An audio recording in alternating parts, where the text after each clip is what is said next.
do the PowerPoint down there, so we came up here, but we'll go down there to watch the video at the end. Oh, okay. Well, can we hear it? Testing 1, 2, 3. Yeah, that works. Thank you.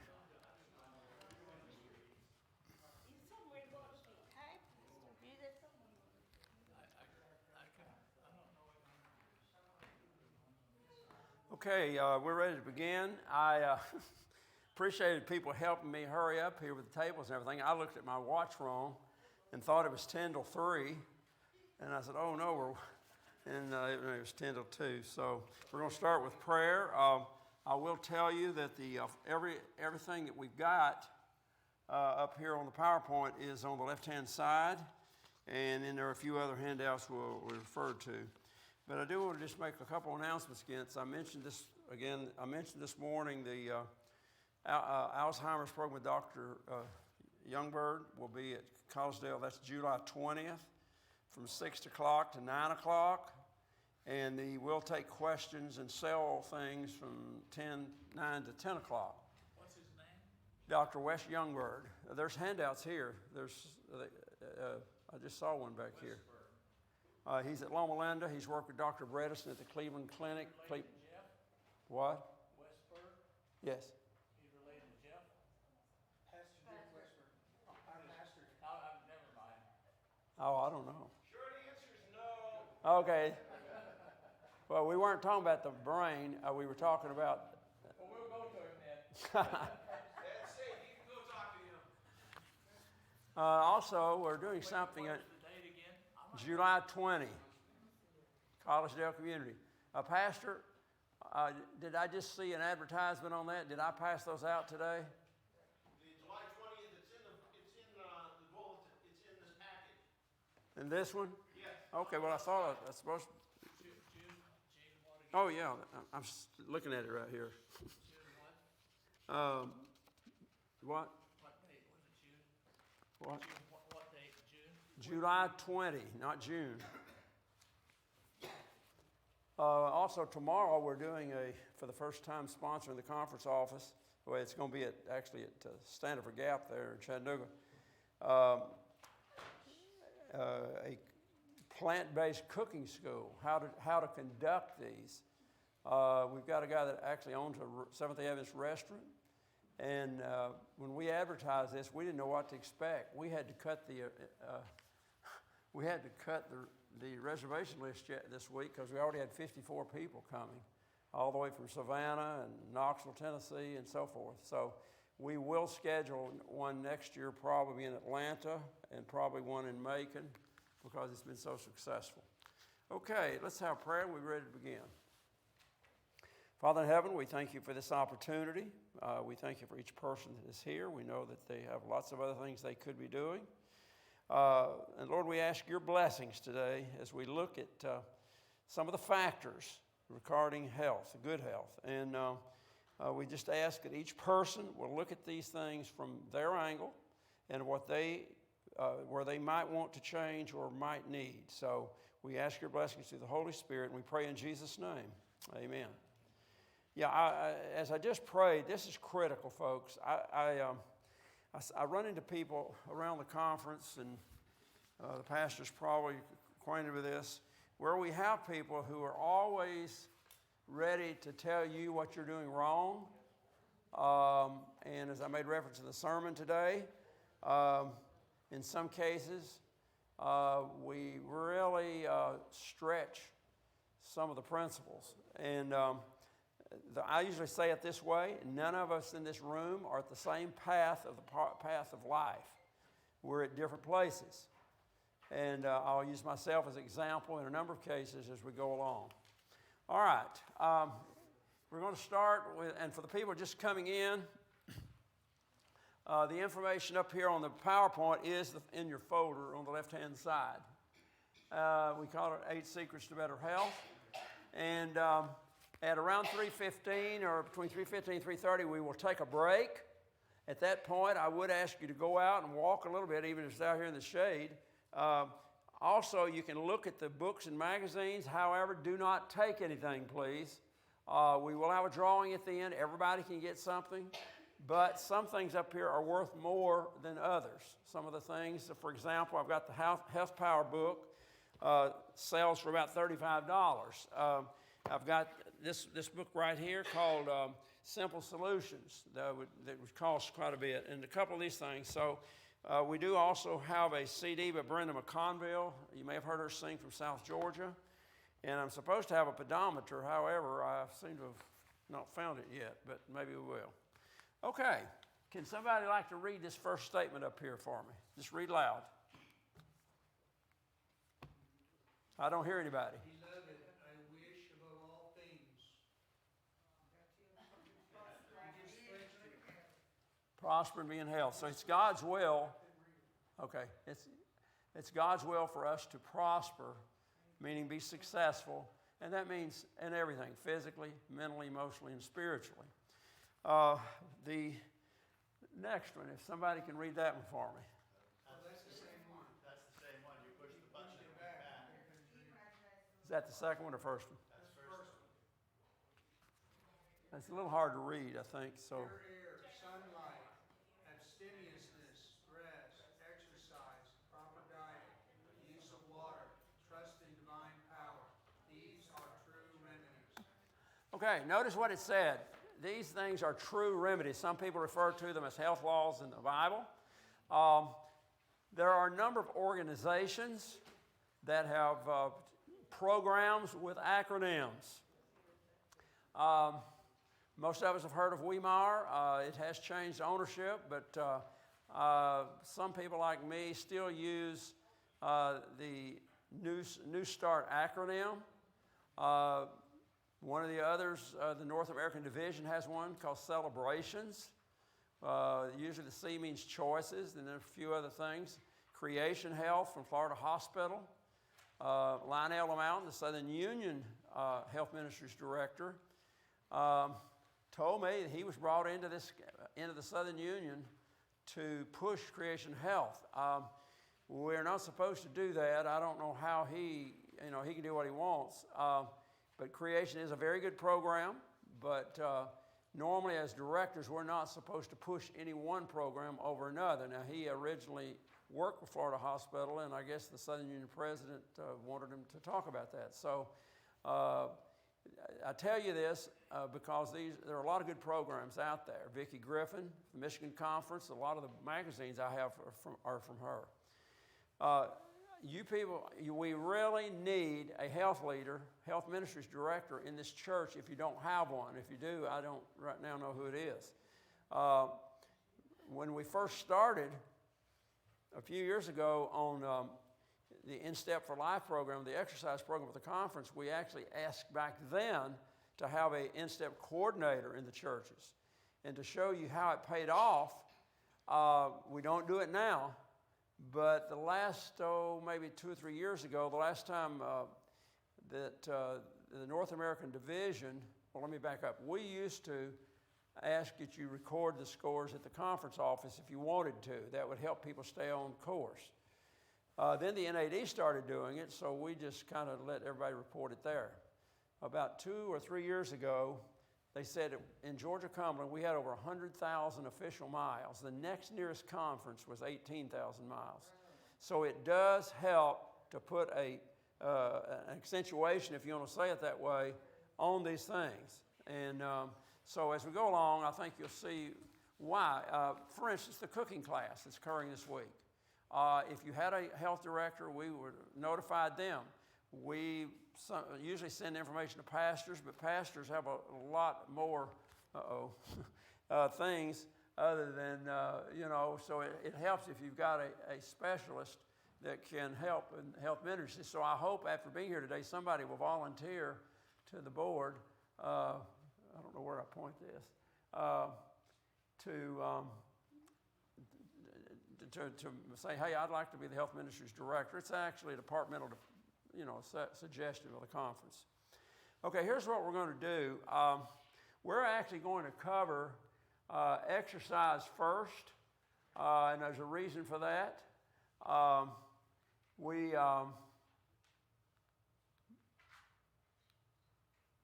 think I'll back up and start here.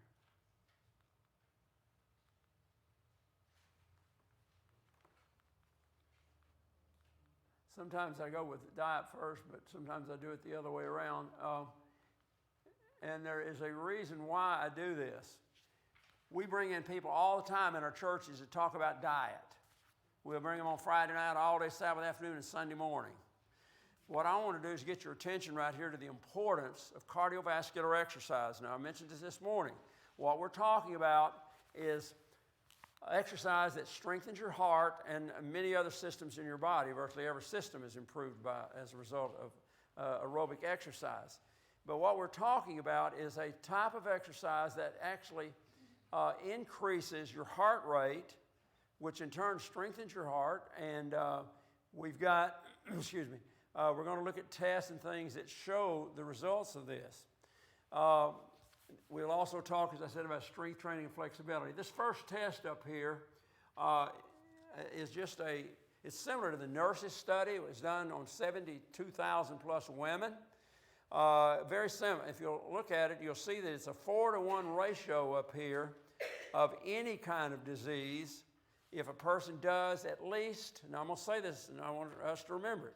When I refer to aerobic exercise, I'm talking about exercise at least minimally 3 times a week, and at least 30 minutes, recommended 45 minutes.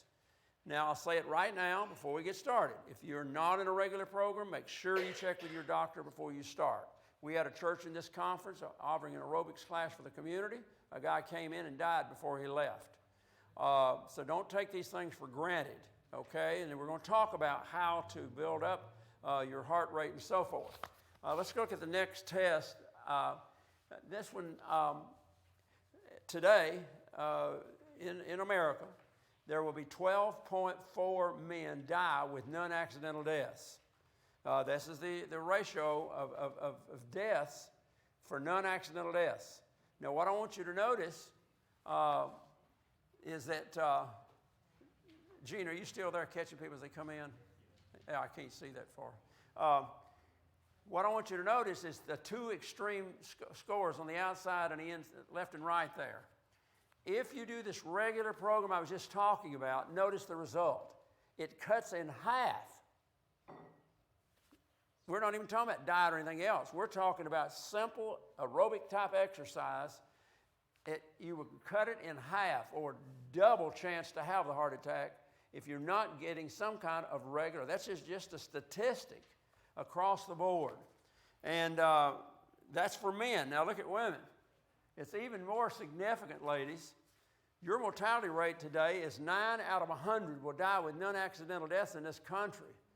But with a regular aerobic type exercise, look at that. You can cut it down by 3 times to 2.9, which looks like you could almost eliminate non-accidental death. Now that is a significant test. Now, let's look at one more. This one, let's just go. I'm not going to go to the next one yet because I'm going to ask you a question. As Seventh-day Adventists, what do we normally tell people that we don't do, and if you just don't do it, you'll live longer? What do we normally tell people? We don't do that. You shouldn't do it. I haven't heard it yet. Smoking, thank you. Smoking. Now, the next test was 32,000 plus men, 6,000 plus women, good-sized test. Look at the results. Oh, sorry, I was wrong. I'll come back to this in just a minute. Let's get up to the next. Well, then I'm going to back up a minute. But while we're on this one, this has to do with our waist girth. This bothers us a little bit to talk about this. But it's a 4-inch variance. If a man's waist girth is 39 inches and you lower it to 35 inches, that's 4 inches. You can cut your heart attacks in half. With women, it's even more significant because this one is a 37 to 33 inch, same 4 inches, but it's a triple chance for a heart attack. Let me back up and see if I missed the test that I wanted. No?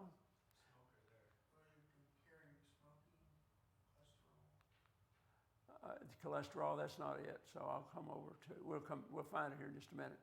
All right, what we're talking about now, as far as the heart is concerned, is your heart is about the size of your fist. And we all know it's a series of muscles and things. And As far as heart attacks are concerned, it can be the heart itself.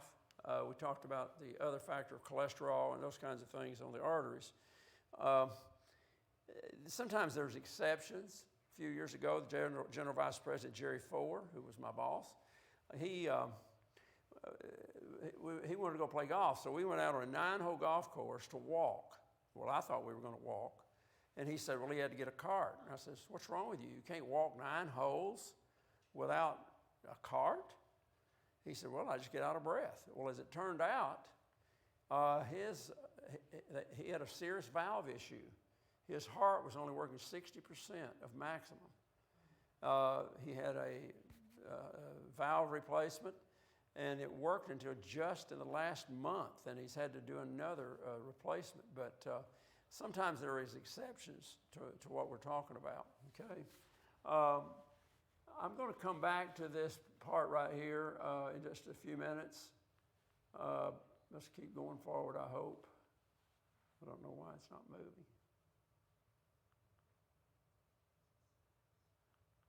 Well, I know I want this one, but I don't know where the other one is. Let me just tell you, I'm not quite sure why it's not up there. It usually is. If you look at it on your folder, the test I was referring to, which is called the, let's see, exercise. Yeah.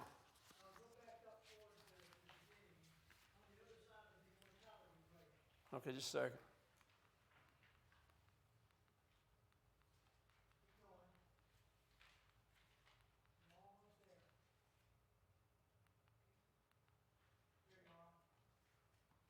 No, that's not it. That's not it.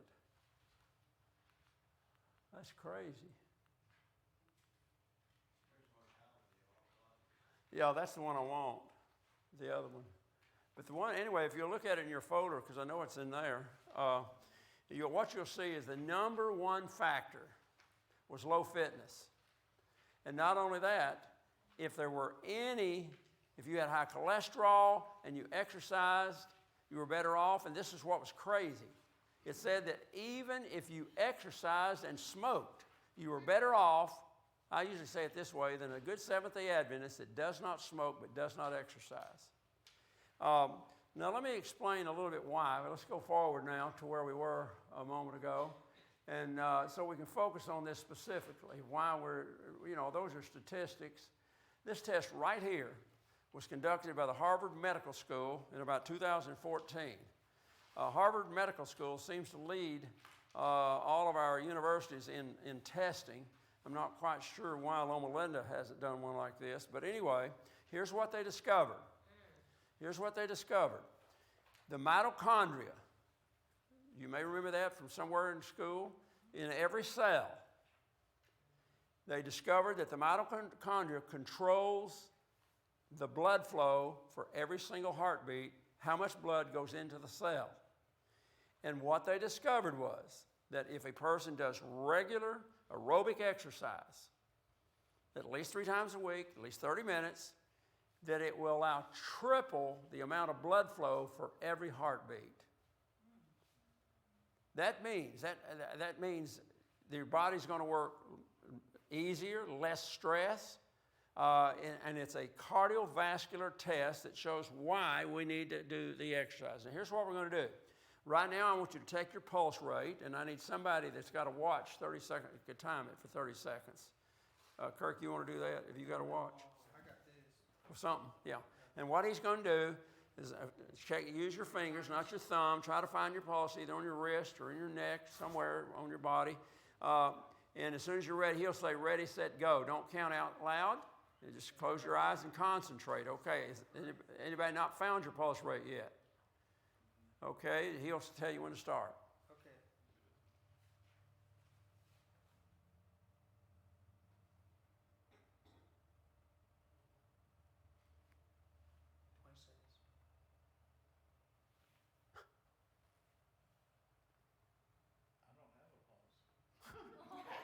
No, whoa, don't 10 talk. seconds. 10 more 1 second. We're gonna have to do this again. Yeah, we're going to start over. Number one, I said you were going to say It's not ready. gonna be- it's not Let's gonna just start over because I It's said, not gonna be correct if we don't. Kirk, say ready, set, go. Don't just say okay. You said okay, and that threw people off. All right. Please don't talk. People have to concentrate. All right? All right, Wait a ready? minute. Wait. All right, ready? You- Set, go.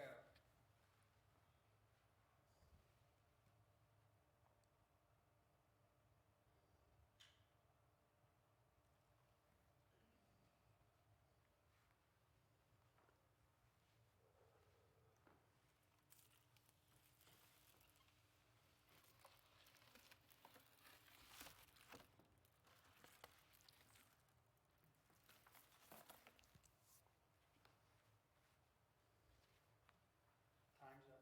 Stop. Okay. Average for men is 72. Average for women usually a little higher. You want 30 seconds or a minute? 30 seconds. Double your score. Double your score. If it was 36, that's 72. 35, 70. Just double it if you got a pen, if you can do it in your brain there, okay? Why is this important? Well, first of all, it tells you where your heart rate is, okay? Why is that important? Because we want to set goals for improving. Now, based on the test we just saw on the Harvard Medical School, what happens when you are needing more oxygen?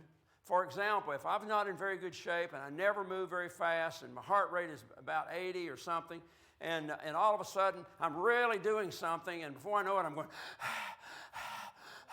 I'm gasping for air. What is actually happening?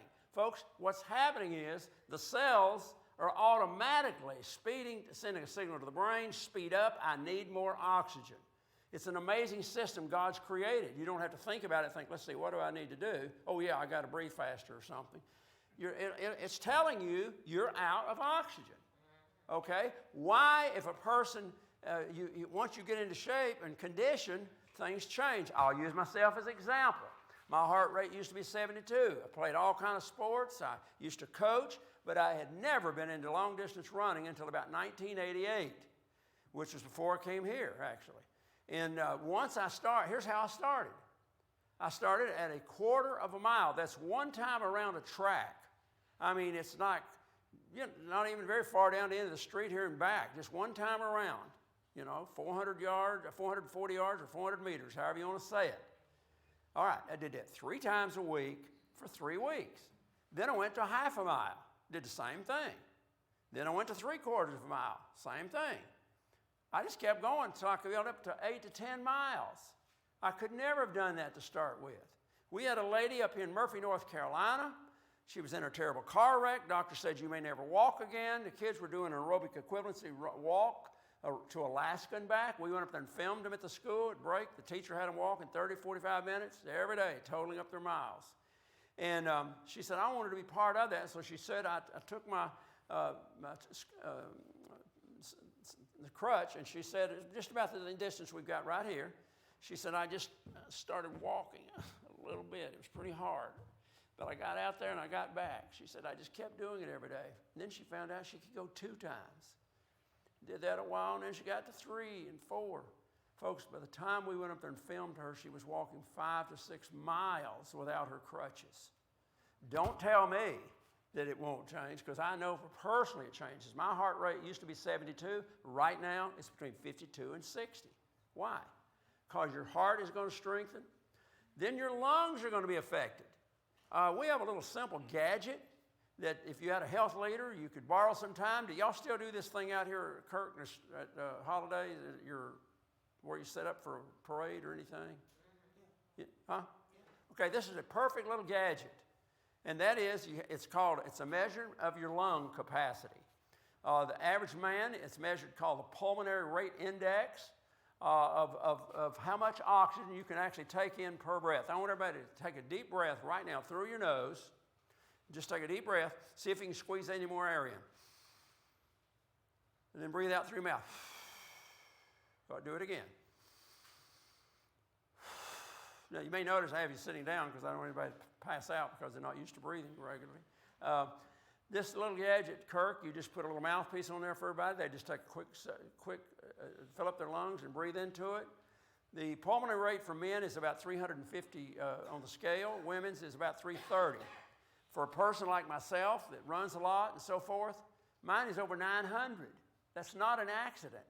Your lungs will gradually expand physiologically. The cells and everything else are just going to get more flexibility and the ability to take in oxygen. And you got a physical therapist here in the church. She can probably explain even some more to you about it. The point is, folks, we've got to set a goal to get where we want to get to, okay? Now, I'm telling you right now that there is a new method, fairly new. It's been here a few years. I'm from the old school. You know, I started coaching way back in 1960s, last century. And back then, and there was somebody here today that I talked to, well, it was the other night at an evangelism meeting, I was talking to a guy about this. And he said, yeah, when he played football, they just pushed him hard as he could go. You know, and somebody told me that today in here. They said, yeah, couldn't drink any water. And I said, yeah, that's the way we used to do it. Well, it was dumb and stupid, but that's the way, you know, coaches coach how they were coached. So what we've discovered now, it's called the interval method. How many of you have heard of that? Oh, did I only see one hand? Okay, the interval method is exactly what it's talking about, different intervals of speed. Now, I've done this the last 2 years at training for a half a marathon, which is 13.2 miles or something like that. And an example. Now, I was talking to somebody in here today, and I guess he's still here. And I'm not real fast. I'm 77, but let's just say I could run 7.5 miles an hour, okay? Let's say I did that for 1 minute. Let's say I walked back at 3.5 miles an hour. Now, 3.5 would be just about this speed right here, okay? So what would that average? 7.5, 3.5 averages 5.5, which is a good jogging speed. And it's not near as boring, and believe it or not, research shows that it's actually better for you. So it's like a heart is moving, and then you slow it down. It's like a give and a take, give and a take. And so it really works. Now, there's another method called the burst method that we use in our diabetes reversal program where people just run in place for 30 seconds or a minute. Now, here's my point, because I'm asking you to set your own goal. What you want to do is one of two things. Either so you can go a little faster or a little farther, one or the other. Okay? I hear people all the time. Every church I go in, I walk a lot. Okay. Let's just say that this is the pace I walk every day. Now, you tell me, how am I going to get my heart sped up past that? I've either got to go a little faster or a little farther. If I'm used to walking, I can only walk. Well, hell, I can only walk to the mailbox and back. You're going to stay at the mailbox and back the rest of your life. Now, please hear me. If you're 40 years of age or older, make sure you have a physical before you start. Because like I said earlier, you know, we had a church that had a guy die when he came in there. You cannot take this lightly. And I'm going to show you a chart for recommendations in just a moment, okay? Now, you're here, so you care, or you wouldn't be here. Now, you maybe came expecting me to talk about food, and we're going to talk about nutrition. But I'm talking about the things that are number one on the test, on the scores up here. The biggest factor, okay? So, what am I talking about? Well, okay. Kirk, you want to come up and help me and read here? Now, we're going to talk about, and this is based on research, thousands of people. It's called a training zone. I guess we need to back up a little bit more. I'm blocking her. We'll start with age 20, and what we're going to do is he's going to tell you the training zone for that age, okay? The safe. Now, maximum is up here. That's dangerous. That means your heart is going as fast as it can go, and if you've got any kind of weaknesses, then you could have a heart attack. I mean, that's just the way it is. Unless you're 20. Yeah, what you're going to do is read the two training zones right here on this chart. All right, so that's even an extreme for a 20-year-old. Well, up here is, but we're talking about here, training zone. All right, That's all we're concerned over. Well, go ahead, tell them what it is. Okay, yes, 140. If you're 20, it's from 140 to 170. Okay, you're going to write If this you're down. Wait, go a little slower. If your age, you just write down. We're not just reading Anybody something. any volunteer age? Well, we're not just up here All right. babbling, we're If trying to you're get you 30, it's from 133 to 162. Okay, you following me? If you're 40, it's from 126 to 153. 50? If you're 50, it's from 119 to 145. And if you're 60, it's from 112 to 136. 70?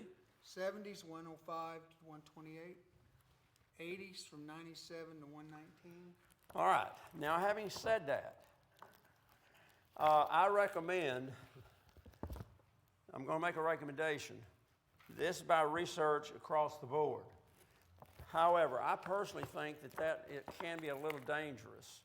I recommend, and there's another reason why I recommend lighter, okay? For example, let's just take the bottom score on any of these. If your heart rate is 72 and you double that, that would be way up here, okay? We don't want that. Here's another thing, and I've seen this, and you know it's true too. If you try too hard, you come away saying, I'll never do that again. You know, you buy a treadmill at Christmas, and you get on it, and whoa, that's terrible, I hate that. We want you to come away, you can roll it up here. I want you to come away feeling good. When I get through running, it makes you feel great.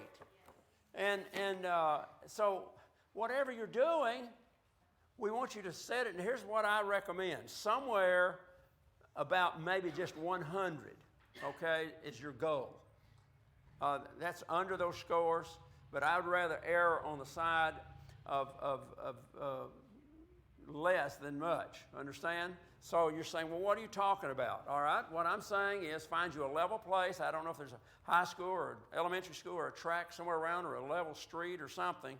It needs to be level, and you need to go, and if it's a regular track, one time around is a quarter of a mile.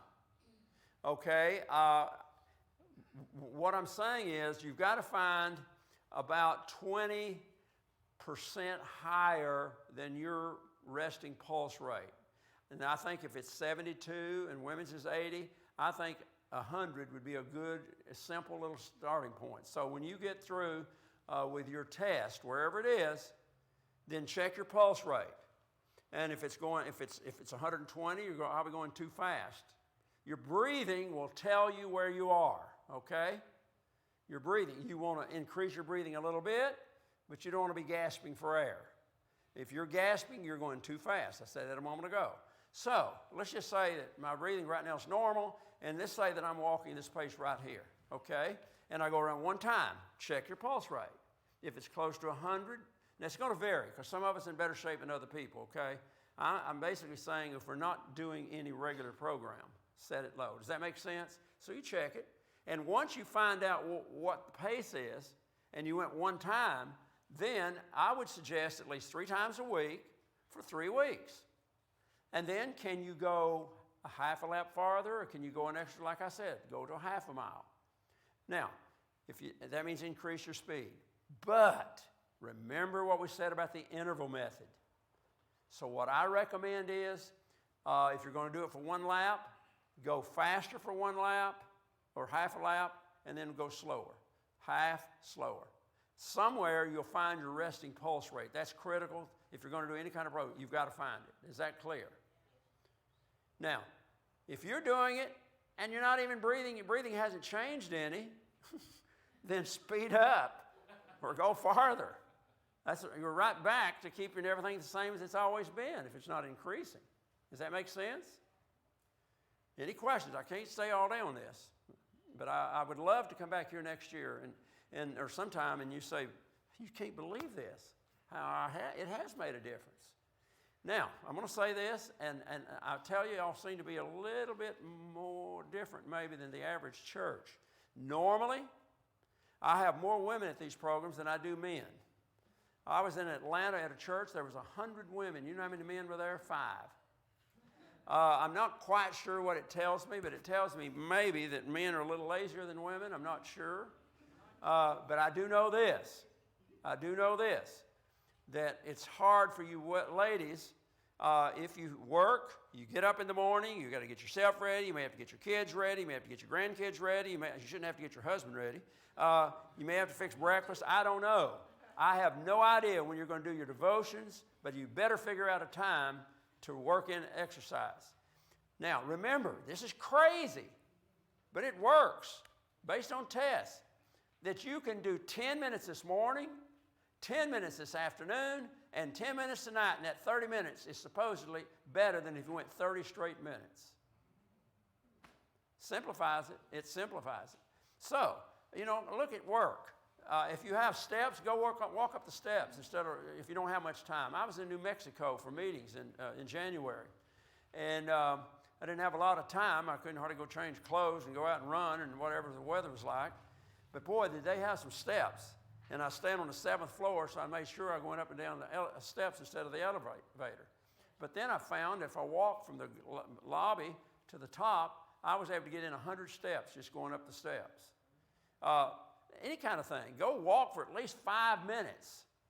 You're supposed to get a break at work, so at least go walk a little bit. Don't just crawl around and stand and talk. Kurt. Park far away from the supermarket. One day I said that to my wife, and she has knee problems. Your car will be safer too. And I said, why don't you park farther out? So, sarcastically, she drives way out to the extreme end, and I said, what are you doing? She said, well, I thought you said you park way out. I said, well, I didn't mean a mile away or something, half a mile. But that's folks, that's all I'm saying is look for ways. Don't look for ways not to exercise. Look for ways to do it. I live on a mountain, so I've changed the way I'm training right now. The driveway is really steep, so I've actually started running at the last third of the mountain, sprinting as fast as I can up, walk back down, and sprint. And I can tell you that exercise is the equivalent to just doing it 10 times, and I shorten the distance each time by 10. That's the same as if I went and ran for a mile. So there are ways to do this. Now, I'm going to ask a question. How many of you will at least think about some kind of regular aerobic exercise program? Don't tell a lie. If you don't plan to do it, just say, no, just bow your head or something.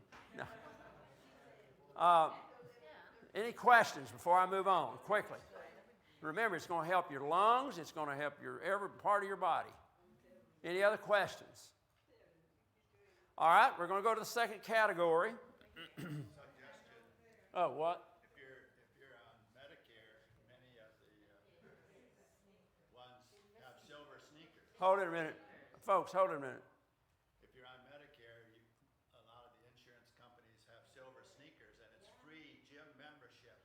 So you can go to the gym and treadmills and steppers and weights and everything. Well, that's important if you've got that ability around here, and I hope you do. I don't know how much they charge at the Y, but I told you, I know the girl ahead of that over there. But, okay. The next category is something you virtually never hear anybody talk about.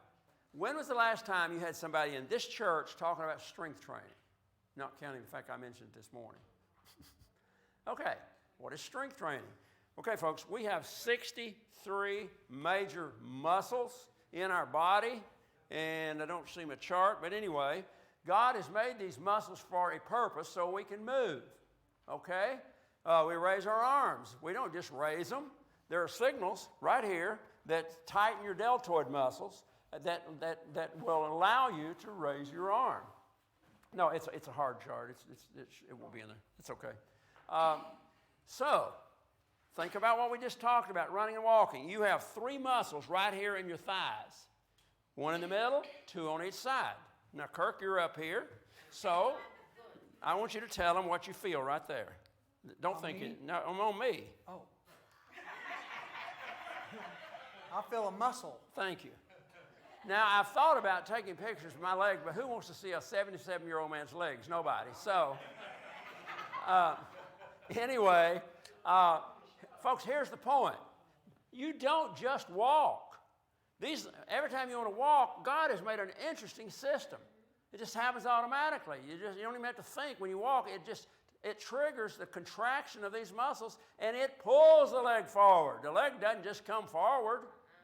It contracts and pulls it forward. That's why we have some people in nursing homes or accidents where they're paralyzed. Something they've got muscles at least to start with, and they just can't move them, or they can barely move them. Now we're finding out through physical therapists and other people, starting with the elderly, they've got all kinds of things happening. We had a lady 80 years old up at LJ, Georgia. She was walking just like this. And the physical therapist helped her. We went over and took a film, and she was walking as straight as I'm walking. And I already mentioned the lady that had the accident. So we need to find ways to strengthen our muscles, okay? Now, I was going to try to get to the test that I want to show up here, right here. This is a 25-year study, 12 categories. I'm only going to show 8. I want you to look at the two extremes, the purple and the yellow, the two outside figures, okay? Because this is, as I said, ages 45 to 70.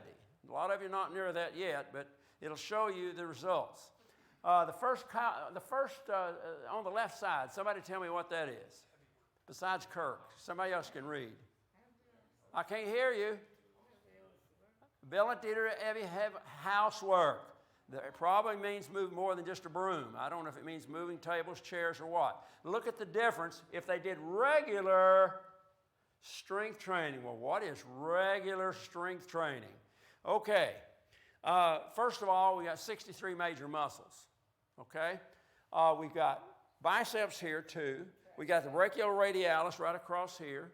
We've got all kind of muscles. The cell deltoid. We've got you can list your shoulders. You got the trapezius.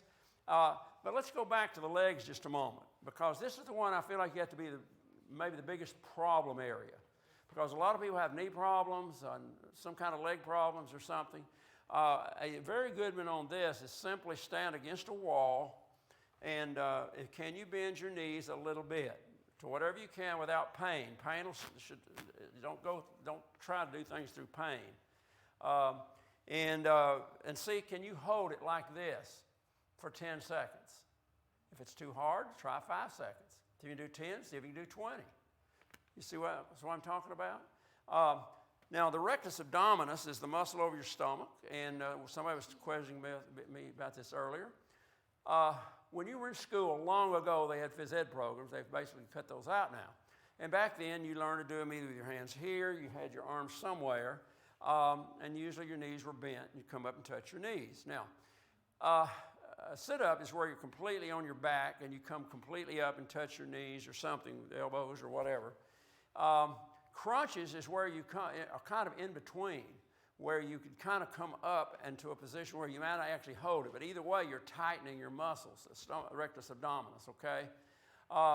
The easiest way to do it is, if you can't do any, is to straighten your legs and have your arms straight, and you can come up. That is a little easier. But it's recommended that you have your knees bent. And can you do one? That's a simple question. Can you do one? If you can do one, then why don't you do it about 3 times a week until you can do 2? I do, like I said, I do 100 about 4 days a week. That's 400. I used to do 700, but just for a time factor, I cut that back. I have a mat right in my bedroom. I usually pray, and I don't mean pray so I can exercise. I usually have prayer first. But before I leave, I have some devotions right there in my room. But I have my mat right there in the floor. Because I know if I ever get busy and phones and everywhere else, then you got to find a place, folks. We all want to do it, but again, you got to find some time to do these things. And if you don't do it regularly, it won't happen.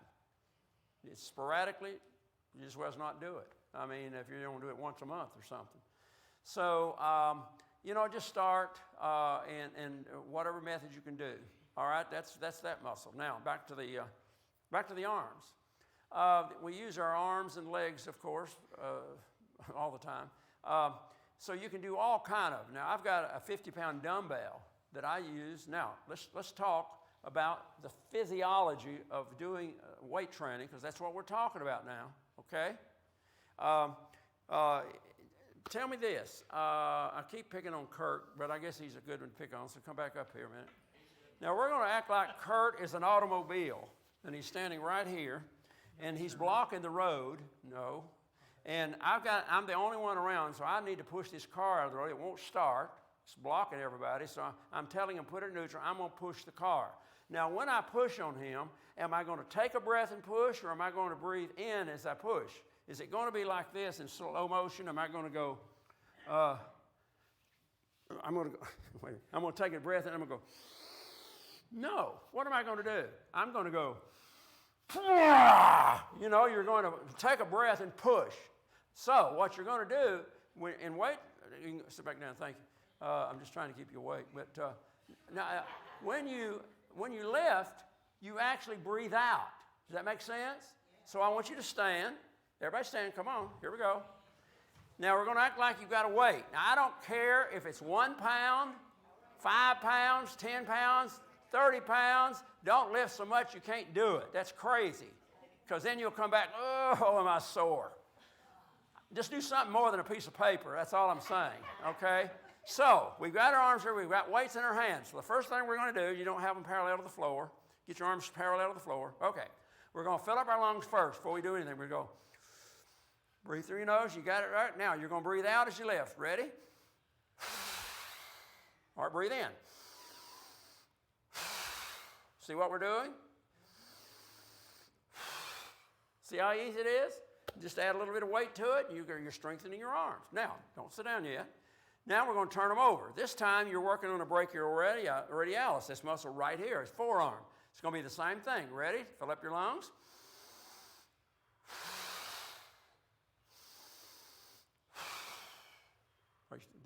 Feel that deep breathing? Okay, what did I tell you earlier about your lungs? Remember what I told you, how mine is 900, where most men's is 350? Mine's like 950. Why? Because I do this. When I'm running up that mountain, I've got some deep breathing occurring. Understand? And it will strengthen your lungs. It'll physiologically expand the tissue. Okay, we're going to talk about that in a few minutes. All right, now I want you to turn sideways because I don't want you to hit the people beside you, and face this wall over here. And we're going to go this time with our deltoid muscles. That's our shoulders. So this time, now this is one you got to be careful with. You better not go very heavy. Are you people doing something back there? I can't see that far. Now, y'all, they're in the peanut section, so I didn't want to. Okay. All right. Now, I would say start out with something pretty light, 5 or 10 pounds, and if that's easy, then go to 15 or 20 pounds, okay? So we're going to do the same thing. Let's start down here this time. We're going to take a deep breath. Ready? Ready?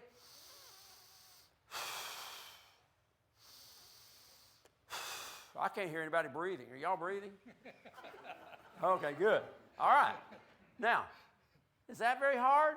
Just do 10. Get you a light weight. You can buy them for a little bit, okay, and maybe 2 or 3 different weights, all right?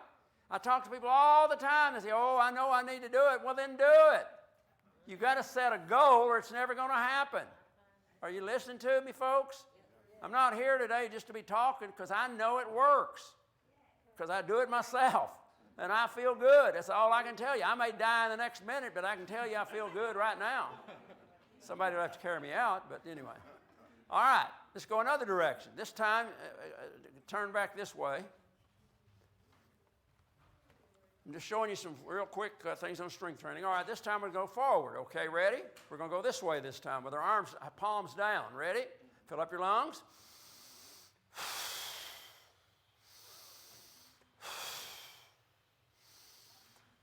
Okay, triceps. You got 3 muscles in the back of your arm. There are a number of ways to do this, okay? The official way as far as competition, we have a man by age, he's in 50 or 60 years old, that set a record in Tennessee on triceps, and this is how they do the triceps. They actually start right here with the back of your arm parallel to the floor, and they simply have to extend it all the way back, okay? So that is probably the easiest way for you to start. So we're going to do our breathing. Ready? Fill up your lungs. You have to lean forward a little bit. You may need to use the chair there to hold too. All right, again, fill up your lungs. I'm listening to see if anybody's doing it. Ready? Ready? You may not go as fast as I'm going. Okay, another way to do it, and I don't recommend this one, but some people do it, and I've done it before, where you actually have this arm up here and you simply extend it. But I don't want you dropping it on your foot, head, or toes. So I think I would prefer the other way. Now, there is another way. I don't know how you can see this. Trying to get up there, but I just can't do it. So, well, let me just do it right here. One way is to sit, and I'm trying to figure out how to do this here without it's kind of far apart. Where you're sitting on like on a bed or something, and you push yourself up this way. Okay. Yeah, but don't hurt yourself. These things are a long way apart. Normally, you do it in a chair, so it would be something like this right here, where you just simply are pushing yourself up and down. That, if you do it with your hands down, it'll help your triceps. So anyway, okay, those are just some examples. In your folder, you have a sheet that shows you other things you can do. Okay, all right. Sit down for a moment, then I'll have you stand again in just a minute. Don't sit on this. Next is flexibility.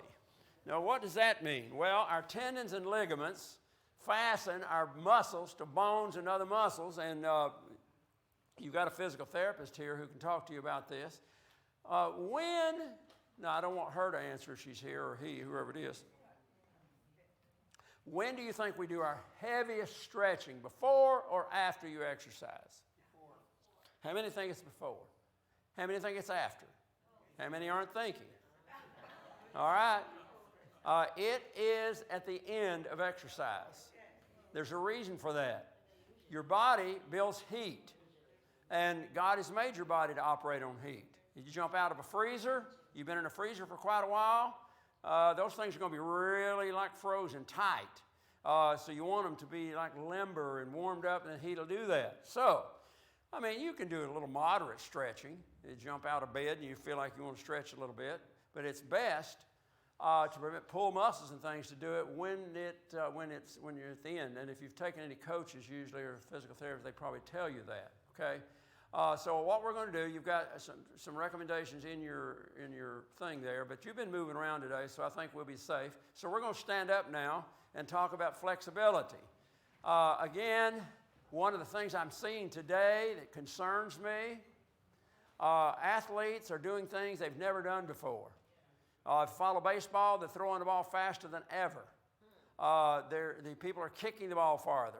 All kind of things are happening. Records. They're jumping higher. They're running faster. They've started weightlifting now all the way down in middle school. When I was coaching and teaching, long ago, they didn't believe that you should do weightlifting with middle school kids, or especially where their muscles their body's not fully developed. They used to say before puberty. Okay, thank you. Correct. It's somewhere around 12. That's going to vary, of course, by age, but I'm just saying how it was in school. We just didn't do it. When I was in public high school, we only had a few weights. I mean, there was no organized program. Today, these high schools have coaches just for weightlifting. They have nutrition coaches. But we're also having tremendous arm problems, shoulder problems, and all kinds. And it's my opinion. I can't prove it. But I do not believe that we're developing our tendons and ligaments to equal the musculature as far as development. Okay? So, with that in mind, now, of course, turn and face that way, I guess. If you were going to stretch the back of your legs, don't bounce, just go down and hold it. And usually you'd count to about 10 or something, and you're stretching the back of your legs. You know, don't try to be a hero and put your hands flat on the floor. But if you keep doing it, then probably you'll get that way. Okay? Okay, stand up. Now, what we're going to do is turn and face this way now, because some of these stretches you can do, I think, maybe you better face that way. I guess you're liable to hit each other. So turn back this way. Turn this way sideways. Stand this way. Okay. This way I don't think you'll hit anybody. All right, what we're going to do this time is, you can do it, I can't. I'm going to run into each other. What I'd like for you to do is to twist around without moving your feet. No, don't move. I want you to hold it. Stretch around and look the opposite direction. Keep your arms up. Hold it for about 10 seconds. That stretch and hold is going to help the fiber more than if you just keep moving. Understand? All right, now go the other way try not to hit anybody. You can do this probably with your arms. If you want to shorten your arms, do it that way. But turn all the way around, see if you can look the opposite direction. Like I'm standing right here, right now, I'm looking that way. So see if I can look the other direction. All right, and then go the other way the same way, okay? No, don't do it fast. Nice and slow. I saw that. Nice and slow, okay? All right, good. Okay, face this way again. Now this time, I think you can do it. Just put your hands on your side, and I think you can do it without hitting anybody. You're facing me. This time, we're going to go to the side, and I think you can raise this arm up probably like this and hold it. Now you're stretching the opposite side. Now again, don't do these sudden things like, like that. I mean, that's how we pull muscles and tear things. Stretch it out. You're stretching it out, okay? Do the same thing the other side. Hold it. Don't keep bouncing. Stretch it out. Stretch it out. Okay. Now, there's all kind of things you can do, okay? You can put your arms up. You can move them all kind of ways. I don't care what you do on that. Now, and if somebody comes in, they're going to think this is some ritual. But anyway, they say, I don't know if I want to go to that church. They look like there's something. They're phrasing it up. Now, there's other parts of your body that's got to be stretched. Okay, this time I want you to go back behind your, easy, nice and easy, palms toward the ceiling, and see if you hold it. Now, don't bend over. Don't go so far it hurts. Just go up where it's comfortable and hold it. Some's going to be higher than others, okay? Now, there's where you can bring your arms up here, and watch what we're going to do this time. We're going to do the same thing we did a moment ago where we turn and hold. Don't move your palm, don't move the flat of your feet. Keep them on the floor. So you're also twisting your legs right here, not just your back. Can you feel the twist on your legs? Okay. All right. Now I'm going to do one with your head. You've got the sheets in your book will give you other ideas. This time you're looking straight ahead. Now there's one I'm having problems with. I was telling somebody earlier.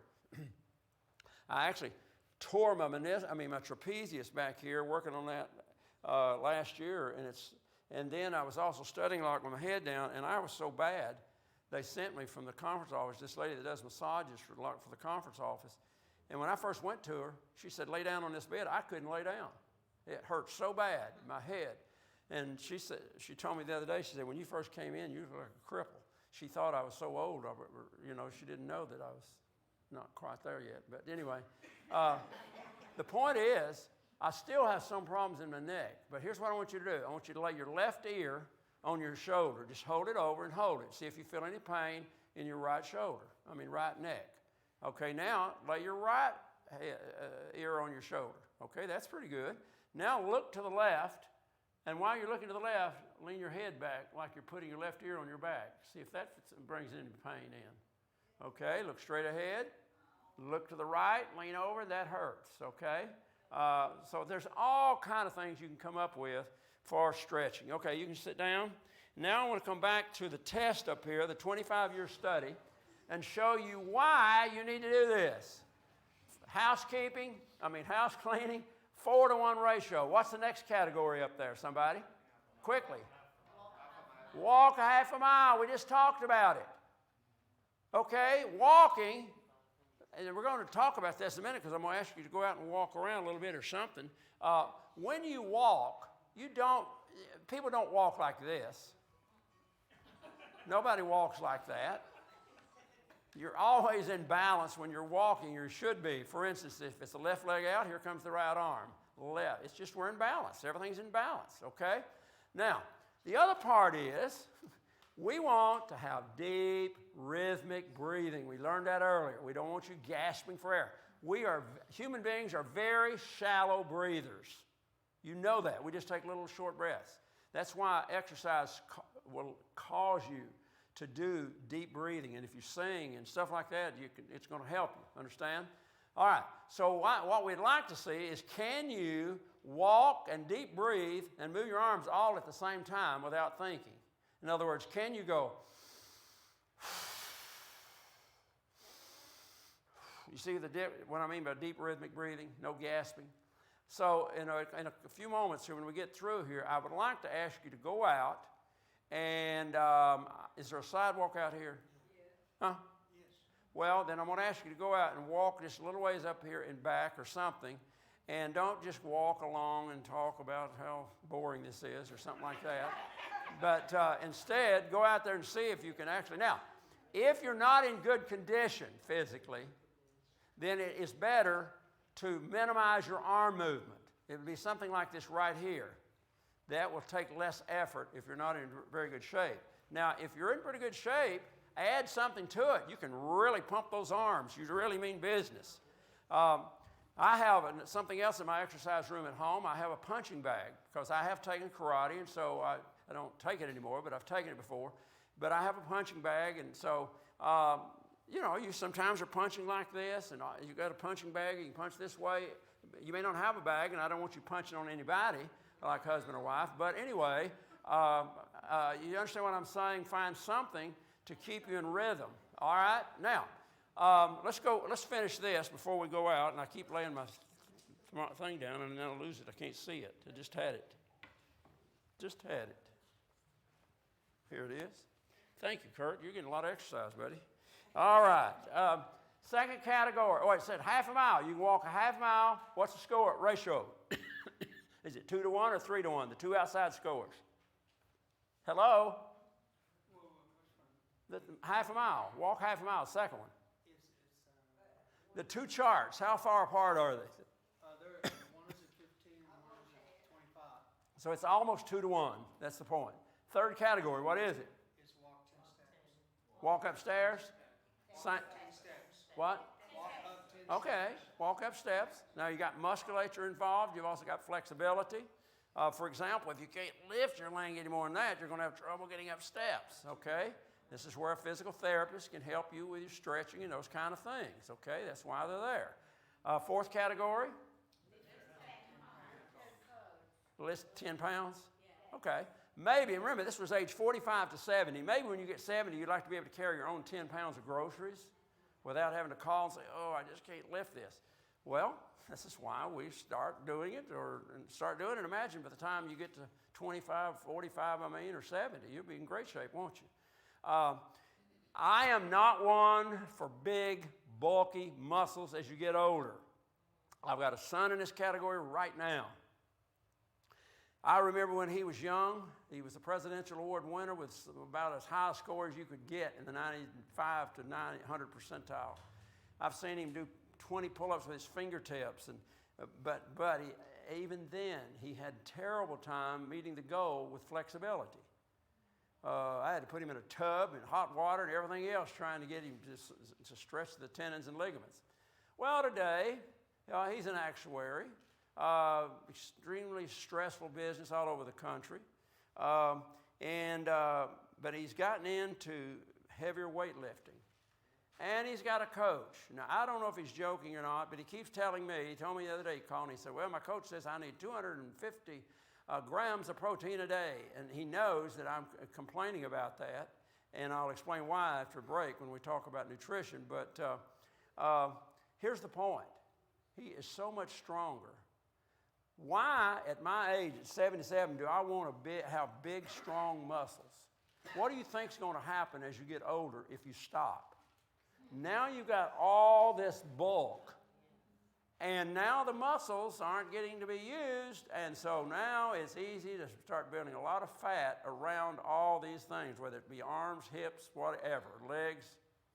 So I'm not here to talk to you about that. I'm talking about getting in shape what you've got, okay? So, all right, let's finish it. Let's go to the next category. What's the first one up there? What? Dressing. Okay, what's the score? About 5 to 1? Why? Because you got to do all kinds of things. You got to raise your arms, put your clothes on, or whatever you have to do to put your clothes on. You got to move. You can't get these on. Next category. What's the next category? What? Taking a bath. Same thing. The next one, somebody at the conference office, one of the ladies said, that got my attention. That's the ability to get on and off the toilet by yourself. And it's about a 3 to 1, and the last one is feeding oneself. Okay? All right. Any questions about any of these three things? So if I come back next year, you're going to be, well, let me rephrase that. How many of you will think about some kind of strength training? That's all I can do is ask. I mean, it's up to you. All right, how many of you, well, good, if you're already doing it. How many of you can think about some kind of flexibility training? Now, remember, folks, if you're questioning what I'm talking about, put a rubber band in a freezer. Pull it out the next morning, pull on it. What's going to happen? Yeah, it's going to snap right in two. Your body is made with these fibers that God has made to be flexible, okay? All right, we're going to take a break. Now, here's what we're going to do, because we're right on schedule. It may be warm out there, but so what? You know, I know, well, now, first of all, you ladies in high heels, I don't even know how y'all walk in high heels anyway. But if you can walk a little bit, I'd like to see everybody go out and walk around for at least 2 or 3, 4, 5 minutes. Get a little bit of water. You're going to hear me say this. I've already said it to some people today. Water, I said it this morning, 75% of people are dehydrated at any one point. 37% think it's food. So get some water. Let's come back in, and we're going to talk about food. Now, we've got a video we're going to show you at the end. Said, please don't leave, because it will get your attention. All right, here we go. Let's move around. Please, let's go. Let's move. Here we go. Now, if you can't go walking, please don't leave. Unless you have to. Let's go, Gene. All right. I don't think I need this out there. What's the water for? Water? Drink. Oh. We'll talk about that later. I'm going to lay this right here now. I'll come in and say, where did I lay this? How we doing?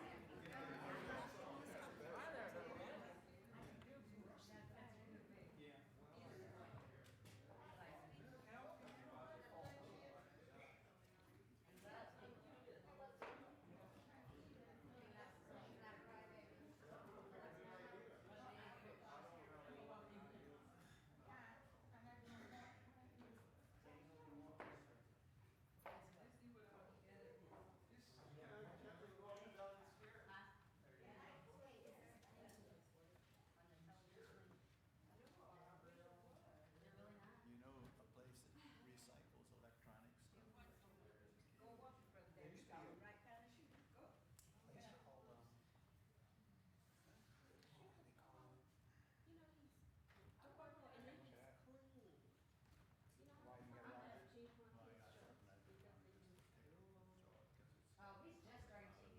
recycles electronic stuff? It might be value to it. Somebody might be able to get some copper. Well, you can walk in here like I'm doing. You know, like, so I went and changed clothes too. Okay. You okay? Yeah, I'm fine. I've just been sitting for a while, so it takes me a minute to Hey, smell? get my body moving again. Is this your little grandbaby? Yeah, I was taking him to go meet my doctor so I could give him that. And right as I get halfway there, she's like, Mom, I'm home. And I'm like, I'm by my house and we'll change clothes. And then, But they have places where you can take it if you got a oh, lot. Well, I have a bag, and I thought maybe some of them might be Mr. used. Beard, Mr. Beard, Mr. Beard. He got that book what you wanted from me. Huh? He got that book what you wanted from me by Daniel. Remember that book I showed you by Daniel? And you asked me, could I give it to you? If you wanted anything, you win this book. But you asked me for my book. Oh, I see. I've got some. You got this? I got one that's deeper than that. Anyway, but that's fine. I think I've got it at home. Oh, you do? Yeah. You look sharp today. I think so. She got you dressed up. fine. She got, Has Mr. Beard. one nice baby and good baby. He's a good baby. He's a very good baby. And I'm so grateful for that because I have them all the time. Mine too. Amy's 2 grandkids scream all the time. I don't know if they had colic or what, but especially the little boy. Yeah, get some gripe. Well, To and lay they're down, grown yeah. now. Well, you better put it on your list, cause every baby need gripe. That's right. I that Cause gripe they have stops them colic. from crying. They Instant. came What's out in in the the air? See, when they came out in the air too much, they taste the gripe. I tell you what, the moment he gets gripe, if he's feeling constipated, something I give it to him, he likes it. He's trying to suck it all up. He loves gripe. But you can tell he feels better instantly. I mean, within minutes. Hey, we prayed that baby in. That's who you. I was so sick. Megan, how are you doing, I buddy? need to go and see, did they finish everything downstairs? Still going. Yeah. Otherwise, I'll go check it when Praise the Michelle Lord. gets it. Oh, that's right. You put my stuff in the Good to see you. I think that, you're supposed to bring your favorite thing for breakfast when you know. Where'd everybody go? Walking around the building. They go around the building and walk. Go walking. I'm gonna stay here. Come on, Tammy, let's see what. You need to walk. Miss I'm Rosie, he's walking. right. Go. No. I walk every day My of my leg, life. I walk every day, 2 times a day. That is right. I We gotta can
is this it?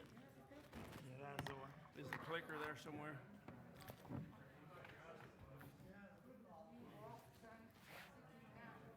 No, I thought I laid it there. No, that's part of it. Okay, maybe I'll hit the front.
I'm looking for it.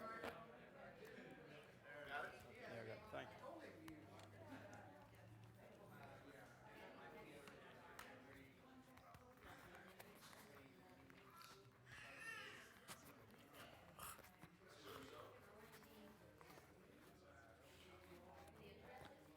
Okay, before we start on the nutrition section, look at the right-hand side of your folder. The right-hand side of your folder, please. There's a blank sheet you probably could write on. Okay, the first thing you're going to see probably is this pamphlet. Now, this is the advertisement for the Grundy Reversing Diabetes Program. Again, I don't know, have y'all had anybody trained in this church for the Grundy Reversing Program? I can't, we've trained over 300 people. We just had one in Savannah where we had about 17 to 20 people, I think, from South Georgia. The Grundy program, folks, is extremely successful. It started in Grundy, Tennessee. It was the #1 worst county in Tennessee for ratio of diabetes, type 2 diabetes. If you ever go on I-75 toward Nashville and you have to go over Monte Eagle Mountain, to the right, just a few miles, not too far, is where Grundy County is. It's the #1 worst county for the ratio of diabetes, and #1, I think, right up the top in the making of meth and a few other things. Well, we had this Adventist couple that he worked in the hospital and so forth, so they just started a program about 5 years ago that is so successful that the state of Tennessee is looking at it as the official program for the state. They're waiting for the research to be finished. This is, folks, one of the absolute best ways to reach into the community. We just finished 2 in Catoosa County in Ringgold, Florida last year for a total of 73 people that came. 2 different guys that I coached in football long ago showed up. One of them weighed over 500 pounds. The other one weighed about 300 and something pounds. everybody who came to this either lost weight, made changes in their basic statistics. We had a guy, and since I had taken karate and he had taken it, it kind of gave us a chance to talk. And when he came back for the 5-6 month follow-up, I hardly recognized him. He had lost 44 pounds. He had lowered his cholesterol. Now listen to this, because this is a diabetes thing. He had lowered his cholesterol from 210 to 137. His dad was a Baptist preacher, and he's a Baptist, and he's an outstanding personality. And so I had him come to the executive committee for the conference to give his, tell what all happened. He said, somebody at the Baptist church said, Butch, how'd you lose all this weight? He said, I just quit eating meat. And so I wanted some of the people there on the executive committee that, where I know of one person that's on an all-meat diet, to hear what he was saying. Now, his wife was the diabetic, so he really came with her. He didn't know he was going to have a lifestyle change. She has changed the medicine from 1,000 units to 250. That means she's almost cut off all medication for type 2 diabetes. She has lost 30-something pounds herself. Last week, or maybe it was the week before, one of our small churches in Chattanooga conducted a dinner with a doctor. And they brought him up to tell his little story. But they had over 100 people come to this program. The diabetes programs invariably are getting people off medication, and it changes their life. He says it all the time. He tells me, he says, E.W., you have changed my life forever. And folks, so if you've not had somebody trained on this, I wish you'd have somebody, because this is one of the best ways to reach into the community. You change their life, folks, and it's going to change them, their attitude toward you and Seventh-day Adventists and so forth. I was doing a program just like I did here today at the Ringo Church, and so I called him. I said, Butch, I'm going to be doing a health rally on Sabbath, well, probably that's Saturday for him, afternoon from 2 to 5. If you're interested, I'd like for you to come. And I said, now, I am going to be preaching. If you want to come, I don't feel like you have to come to 11 o'clock in order to come in the afternoon, but I will tell you it'll be a Baptist sermon. And so I didn't know if he came or not. So I'm shaking hands with people, and he says, E.W.? That's just how he talks. E.W., that was a good Baptist sermon, and you even made a call at the end. Well, I called him Monday night, and I said, Butch, it was really good for you to come. He said, well, I called my dad. Now, remember, his dad's a retired Baptist preacher. He said, I called my dad, which tells me he wanted to know a little bit about Adventist. And he said, and I told my dad, it was just like a Baptist sermon, and he made a call. So you never know what kind of influence you're going to have on people. I'm just telling you. So that's what that little folder is right there that you'll see on the Grundy Reversing Diabetes program. Now, the next thing I do want you to look at is the yellow sheet. It says In Step for Life. And under it, the In Step for Life just explains basically what we've been talking about today. The next sheet is one I want you to look at. It's a white sheet, and it's called Aerobic Mile Chart. Now, what this is doing is comparing activities to other activities. All you've heard me talk about today is walking or running, not much on running. But let's say that you want to do some other things. All right, let's look at the chart. There's a long list of things. Now, weight training is on there, but I'm looking more at the aerobic type things here. Let's say, is there anybody that likes to garden, has regular gardening? Now, I don't mean just sporadically. All right, they've got some hands up. All right. Now, here's everything on here. Please hear me now. Everything on here is the equivalent energy level to jogging 1 mile. Okay? So, let's look under walking. And then look under, is there one for jogging? Is there a separate one for jogging? Is jogging separate than walking? Okay. We're going to look at the two outside figures. Easy and vigorous. All right? Let's start with the jogging. What does it say is a good score for an easy jog? Now, an easy jog could be anywhere in something some people may call this jogging. At least they're moving a little bit, picking up their feet. So he said the score is 12. That's a 12-minute mile. In other words, jogging at that speed would take you a 12-minute mile. What's the vigorous score for jogging? 8. Now that one you're running pretty fast if it's an 8-minute mile, okay? And I don't recommend anybody try that to start with. Yeah, it's pretty fast. All right. Now look at walking. Now this is the one I want you to get because this is what I told you to start concentrating on to find your base pulse rate. Okay, what's the easy score there for walking? 24 minutes. All right, if you're walking at that rate, to take 24 minutes to walk a mile, you're probably walking about like this pace right here. It'll take you about 24 minutes to walk that mile. All right, what's the vigorous? 15. All right, 15-minute is a 4-mile-an-hour pace. Now, if you've got a treadmill, you can figure that out in a hurry. But it's usually 4 miles an hour would be about just like this right here walking, okay?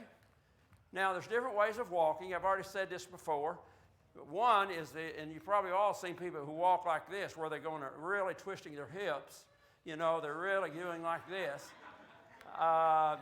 That's the kind of professionals. I'm not expecting you to do that because it may be hard on your back. But a 4-minute mile is 15 minutes. That is the thing I'd like for you to learn because that is where everything starts.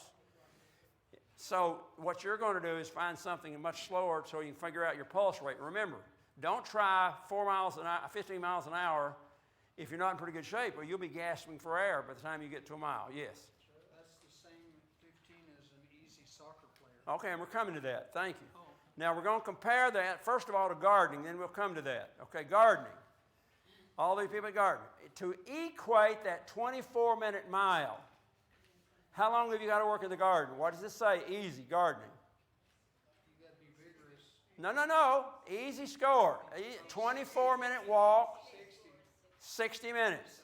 Now, if you're using a hoe out there in the garden, it doesn't mean hit a few licks and stop and talk about politics for 10 minutes. It means you've got to keep working for 60 minutes, okay? Pulling grass, whatever you're doing. Now, to equate that 15-minute mile, or that 4 miles an hour, what's the score under gardening? Vigorous. For vigorous? 30. So you can see it's a 2-to-1 ratio almost across the board. All right, now he said soccer, okay? I don't know how many of you are going to be playing soccer, but he said it, okay? He likes soccer. So what would be the easy score? 15. What's the difficult? Vigorous? 10.